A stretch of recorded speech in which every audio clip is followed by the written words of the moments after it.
কুকুরের ছানা কি কুত্তার বাচ্চা আর কি, যেটা বাংলা ভাষায় বুঝি। কুত্তার বাচ্চা মারার কারণে সরকারি অফিসারের কর্মকর্তার বউয়ের মামলা হয়েছে, জেল হাজত হয়েছে। অথচ আমার ভাই রইজুদ্দিন একজন আলেম হওয়া সত্ত্বে তাকে প্রকাশ্যে দিবালোকে মব সৃষ্টি করে হত্যা করা হলো। আজও পর্যন্ত রইজুদ্দিনের হত্যার মামলা চার্জশিট তৈরি হয় নাই, তার আসামি গ্রেফতার হয় নাই। নাউজুবিল্লাহ বলেন।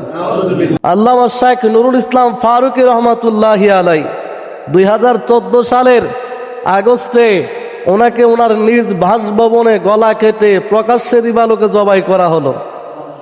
অথচ আদৌ পর্যন্ত সেই শাইখ নুরুল ইসলাম ফারুকীর হত্যার বিচার হয় নাই। কেন? কারণ তিনি আলেম। কেন হত্যার বিচার হয় না? তিনি মুসলমান, তিনি আলেম। আমার আল্লাহ বলেন ওয়াল্লাযীনা মাআহু আশিদ্দাউ আলাল কুফার। আমার আল্লাহ বলেন তার সঙ্গী যারা হবে, তার সাহাবী যারা হবে, তার প্রেমিক যারা হবে, যারা আল্লাহর হাবিব রাহমাতুল্লিল আলামিনের অনুসারী হবে, আল্লাহর নবীকে যারা মানবে, আমার আল্লাহ বলেন ওয়াল্লাযীনা মাআহু, যারা তার সঙ্গী হবে। কার সঙ্গী? নবীদের সঙ্গী যারা হবে, আমার নবীর সাথী যারা হবে, আমার আল্লাহ বলেন আমার হাবিবের উম্মত যারা হবে, আমার হাবিবের সাহাবী যারা হবে, তাদের বৈশিষ্ট্য শুনে যাও। আশিদ্দাউ আলাল কুফার, কাফেরদের ব্যাপারে তারা খুব কঠিন হবে। সুবহানাল্লাহ বলেন। কাফেরদের সাথে তারা কি? খুব কঠোর, খুব কঠিন হবে।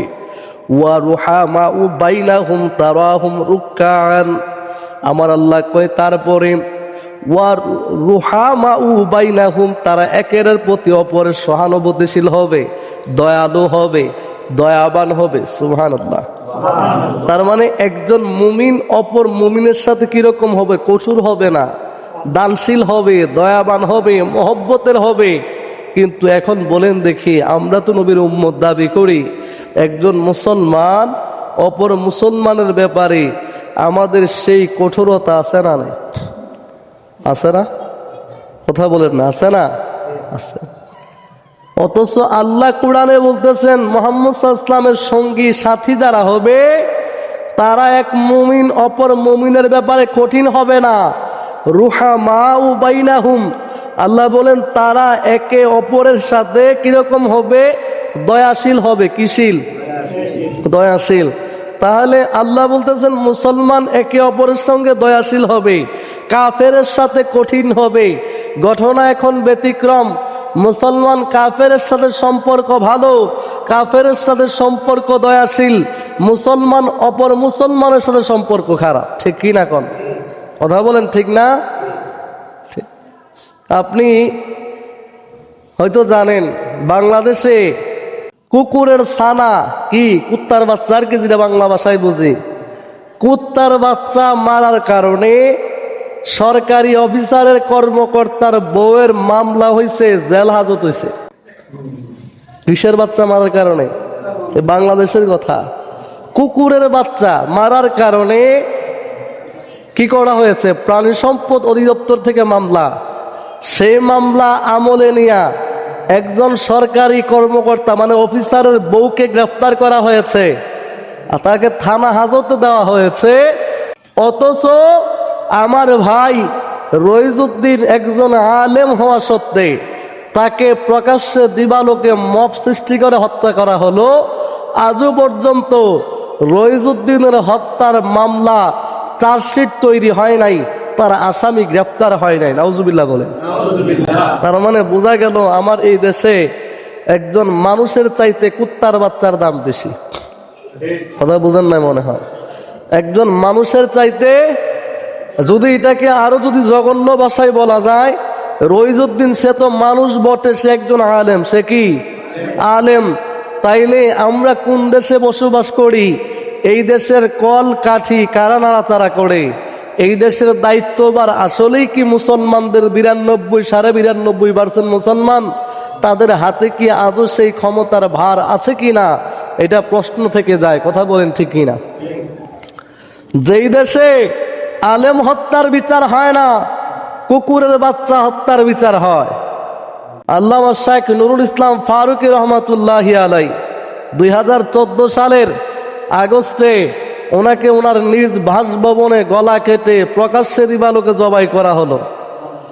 অথচ আদৌ পর্যন্ত সেই শেখ নুরুল ইসলাম ফারুকীর হত্যার বিচার হয় নাই। কেন? কারণ তিনি আলেম। কেন হত্যার বিচার হয় না? তিনি মুসলমান, তিনি আলেম। অথচ এই দেশের নাস্তিক, ব্লগার, এই ধরনের কুলাঙ্গার মারা গেলে তাদের হত্যার বিচার হয়। সর্বশেষ এই দেশে কুত্তার বাচ্চা মারার কারণে বিচার হয়। যেই দেশের মানুষের চাইতে কুত্তার বাচ্চার দাম বেশি হয়, সেই দেশের শাসন ব্যবস্থা আসলেই কোন জায়গায় আছে প্রশ্ন থেকে যায়। ঠিক কিনা বলেন? কারণ কি? কারণ আমরা নবীর আদর্শে নাই। কারণ কি? আমরা নবীর আদর্শে নাই। আমার নবীর সুন্নাতের উপরে আমরা নাই। আমার আল্লাহ বলে মাইয়ুতিউর রাসূলা ফাকাদ আতা আল্লাহ, যেই ব্যক্তি আমার রসুলের ইত্তেবা করে, অনুসরণ করে, সে যেন আমি আল্লাহর ইত্তেবা অনুসরণ করে। সুবহানাল্লাহ বলবেন না? মাইয়ুতিউর রাসূলা ফাকাদ আতা আল্লাহ। আল্লাহ বলেন আমার হাবিবের করবে ইত্তেবা, আমার নবীর অনুসরণ করবে, আমার রসুলের, আর সেই অনুসরণটা হয়ে যাবে আমি আল্লাহ। সুবহানাল্লাহ বলবেন না? অথচ আল্লাহ কোরআন স্পষ্ট জানালেন মুসলমান ইমানদার কাফেরের সাথে তার সম্পর্ক হবে কর্কশ, কঠিন। কাফেরের সাথে সম্পর্ক কেমন হবে? কঠিন হবে। কেমন হবে? কঠিন। আর ইমানদারের সাথে সম্পর্ক দয়ালু হবে, দয়াশীল হবে।